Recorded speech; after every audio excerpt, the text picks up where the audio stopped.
Halo warga sipil sekalian, kalau kalian tanya ke gue bisnis apa yang paling menguntungkan abad ini, maka gue punya jawaban yang jelas dan konkret. Bisnis yang paling menguntungkan untuk lo lakukan di abad ini, tak lain tak bukan adalah garam krosok. Kok garam krosok bang? Kenapa demikian? Itu kan garam biasa aja yang ditemukan di mana-mana gitu. Jangan salah. Memang kalau ini garam krosok biasa, lu cuma bisa jual di harga 3.000 sampai 6.000 per 500 gramnya. Murah lah, ya kan? Tapi ketika kata krosoknya lu hapus dan lu ganti sama rupiah, lu bisa jual di harga sampai 150.000 rupiah.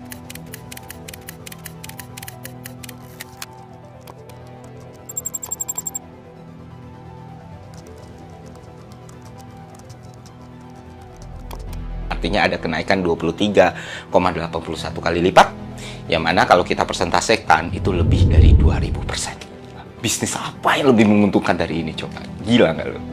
Dan lo tahu, ini bukan hal yang konyol, ini bukan hal yang bodoh, dan bukan mustahil untuk dibeli oleh orang Indonesia. Kenapa demikian? Karena garam rupiah salah satu barang dengan transaksi paling besar di seluruh marketplace di Indonesia. Nah, sedangkan kalau kalian mandinya pakai garam dapur, itu kalian harus bacain ayat-ayat ruqyah lagi. Nah, kalau pakai garam ini, kalian tuh tinggal mandi aja, tinggal ucap bismillah. Gue kemarin ngisi acara di salah satu perusahaan ekspedisi yang menjadi fasilitator antara seller dan pembeli gitu. Mereka mengatakan kepada gue, berdasarkan dari data dan laporan yang mereka miliki, dalam satu toko yang menjual garam rupiah, nilai omsetnya mencapai 4,4 miliar rupiah. Gila kan? Nah, kebodohan seperti inilah yang sedang terjadi di masyarakat kita sekarang, dan jelas ini adalah sebuah kejahatan dan penipuan. Dan yang lebih buruk lagi, kejahatan dan penipuan ini dibalut dengan topeng keagamaan. Ori nggak kak? Aduh kakak, ini 100% original ya, 100% dijamin original. Jadi kakak kalau mau beli juga hati-hati nih ya, karena terakhir belakangan aku sering banget deh ngeliat yang jual garam rukian aja. Dan ternyata pas beli itu banyak yang beli, itu beda ya kak ya. I need you more than ever. You wasn't there for me. I'm waiting for you in our bed till you came home at 3. Santai dulu, kita bikin secara terstruktur. Kalian tahu gue belakangan ini menantang semua perklinikan dan perdukunan, dan ini udah masuk bulan ketiga, dan gue tambah sehat, tambah kaya, tambah senang, follower tambah banyak, viewer tambah banyak, subscriber tambah banyak, dan rezeki gue tambah berlimpah gitu loh. Gak seperti klaim dukun-dukun ini yang bilang gue bakal menderita, gue bakal sakit, gue bakal mati, gue bakal kena penyakit aneh, rezeki gue bakal dihambat. Nanti udah ada 34 orang yang melakukan tantangan. Sebagian besar gue respon. Gue udah mengirim berapa rambut, berapa kuku, weton, darah, segala macam, dan sampai sekarang baik-baik saja gitu loh. Terus penantangnya kayak gimana kabarnya bang? Oh, ada yang ghosting gue, ada yang ngeblok nomor gue, ada yang ngapus sosial media dia. Dan tantangan itu masih berlaku sampai sekarang. Dan bahkan nggak cuma satu Alphard, gue tambah uang 1 miliar gitu. Kenapa pakai reward bang? Ya karena dulu pesulap merah waktu nantangin kan selalu alasannya, wah orang nggak akan mau nyantet kalau nggak ada fulusnya, nggak ada maharnya. Nah sekarang dikasih, masa nggak bisa juga? Terus dibilang juga, oh karena nggak ada kebencian. Wow, seberapa banyak dukun-dukun yang kesal dan mengancam membunuh gue dengan tangannya gitu. Nggak mungkin kan nggak ada kebencian. Sekarang alasan apa lagi coba? Ayo, monggo silahkan. Kalau dia ketemunya sama saya di 2015-2016 mungkin bukan cuma muntah darah muntah paku ya. Saya bikin meledak sekalian perutnya. Banyak sih kalau untuk spiritualis yang tersinggung. Mungkin ada beberapa yang DM saya itu kan hanya mau naikin exposure si Ferry aja. Ferry bilang kayak gitu kan biar apa ya, viral gitu. Nah kalau kalian memang masih mampu untuk menggunakan ilmu kalian, saya tidak bisa ngomong apa-apa. Tapi kalau saya tidak mau kan. Oke, kita kembali ke topik masalah garam rukiah ini.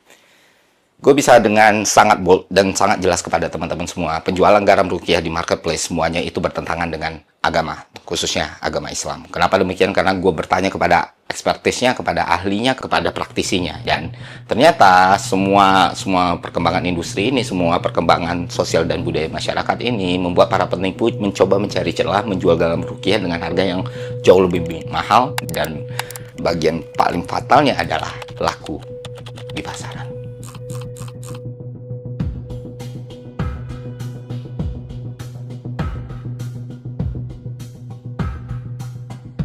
Itulah kenapa ketika gue bahas perklinikan, perdukunan, perindigoan, persantetan, gue udah tahu apa yang harus gue hadapi, dan ya gue bersungguh-sungguh karena ini akan menyangkut banyak sekali aspek dan ini akan menimbulkan domino effect yang luar biasa.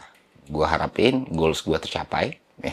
Goals gue simple, cuma bikin masyarakat lebih pintar dan masyarakat tidak rugi terus, tidak jadi korban terus, tidak kebingungan terus gitu.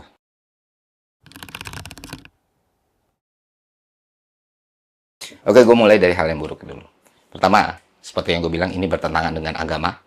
Ya, lu bilang garam ini jadi media ruqyah terus bisa dijual dan dikomersilkan dengan nilai seperti itu, lu silahkan tanya ke ahlinya. Gue yakin jawabannya juga sama kalau ini bertentangan dengan apapun aturan dan nilai dalam keagamaan. Karena gue bukan seorang ahli agama, gue ngerasa ada batasan untuk gue ngebahas sesuatu. Pokoknya intinya kalian silahkan tanya ke ustadz-ustadz kalian, kiai-kiai kalian, atau ulama kalian menyikapi maraknya garam ruqyah ini. Ya, dan ini fenomena adanya barang-barang yang dijual sudah diruqyah dahulu, ini dari hal yang bid'ah, tidak ada asal-usulnya dari jalan para salaf.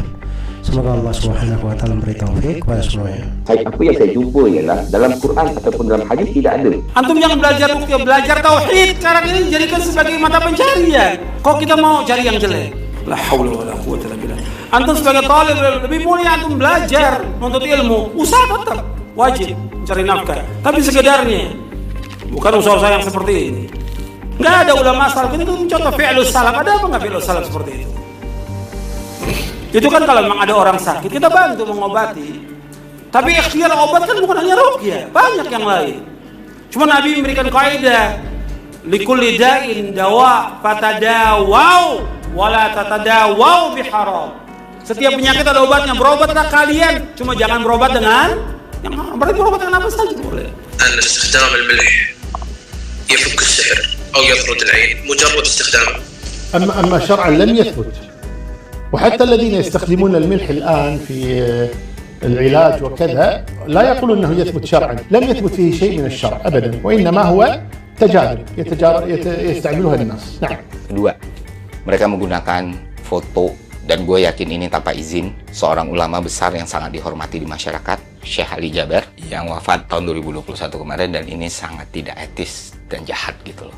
Mereka menggunakan wajah Syekh Ali Jaber untuk melegitimasi penipuan yang mereka lakukan. Ketiga, yang paling buruk dari semua itu adalah overclaim yang mereka lakukan. Lu lihat aja sendiri bagaimana mereka mengklaim manfaat dari garam ruqyah itu sendiri dan seberapa bahaya ini gitu. Mereka bilang ini bisa untuk menarik jodoh, melaris toko, segala hal di dunia ini seakan-akan bisa lu dapatkan dari garam ruqyah ini. Ini kan gila sebenarnya. Sudah banyak sekali masyarakat yang tertipu, uangnya habis, ternyata dampaknya tidak datang untuk mereka. Dan parahnya lagi, lu nggak bisa nuntut. Kenapa demikian? Karena mereka dari awal udah nge-state, nggak ngejanjiin apa-apa.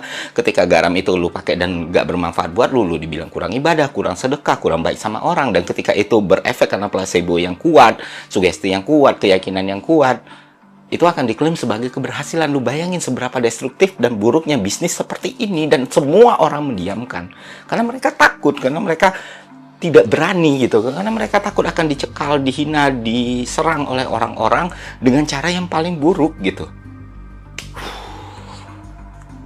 Kenapa resiko itu bisa terjadi? Ya karena orang-orang ini, penipu-penipu ini pakai bungkus agama dalam melakukan praktek penipuan mereka. Dan inilah yang membuat gue semakin yakin untuk membuat konten ini, supaya masyarakat sadar bahwa hal-hal seperti ini tidak lebih dari penipuan gitu. Itulah kenapa gue ngajak ke teman-teman semua, hal kayak gini benar-benar harus kita berantas sampai ke akar-akarnya, jangan didiamin gitu. Nah sekarang kenapa ini bisnis yang jenius? Tadi gue udah jelasin omsetnya besar sekali.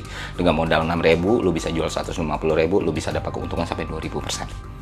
Nah, kalau kalian nggak percaya, silahkan lakukan riset mandiri kecil-kecilan, pergi ke marketplace yang kalian punya, apapun itu ya, kalian ketik garam ruqyah dan kalian akan menemukan fakta yang menakjubkan gitu. Dalam 1 bulan, satu seller garam ruqyah itu bisa menjual ribuan atau bahkan puluhan ribu item dan laku keras. Oh, gila kan?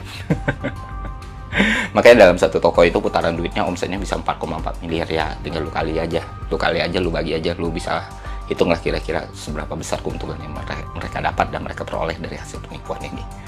Sinting kan?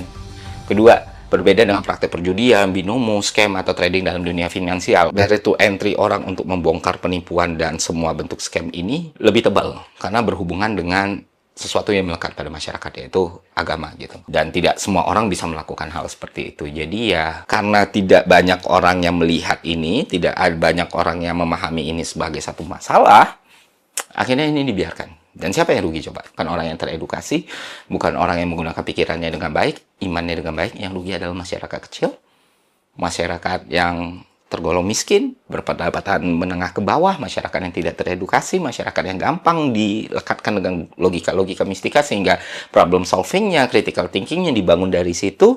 Dan dengan uang mereka yang pas-pasan, yang tidak banyak, mereka harus tertipu lagi, mereka tidak tahu harus melakukan apa, dan akhirnya mereka membeli garam itu. Dan ya, inilah yang terjadi kepada masyarakat kita. Mereka yang ada di pemerintahan sana, mereka yang jadi regulator di sana, mewajarkan hal-hal kayak gini, tidak pernah melihat hal-hal seperti ini. Orang-orang yang kita harapkan bisa jadi representatif kita, bisa mencegah hal-hal ini terjadi, ya faktanya mereka abai dan diam, orang-orang yang dibiayai APBN ini. Dan inilah yang terjadi kepada masyarakat kita sekarang, dan kita tidak pernah tahu ini ada kan. Maka dari itu, siapapun yang nonton video ini, gue minta ke teman-teman semua, mari kita perangi, mari kita lawan, mari kita edukasi orang. Satu aja, itu udah sangat bermanfaat. Nggak usah ratusan juta. Satu orang di dekat lu aja, lu edukasi, itu udah sangat bermanfaat.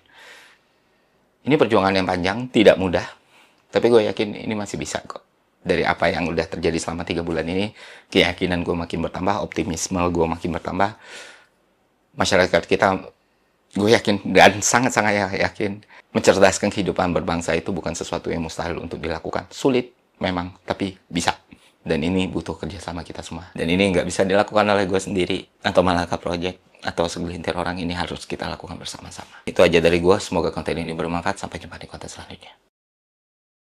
BTW, tunggu final episode dari Arch Perdukunan ini. Gue berharap video terakhir dari Arch ini, episode terakhir, akan memberikan manfaat yang besar buat masyarakat secara keseluruhan.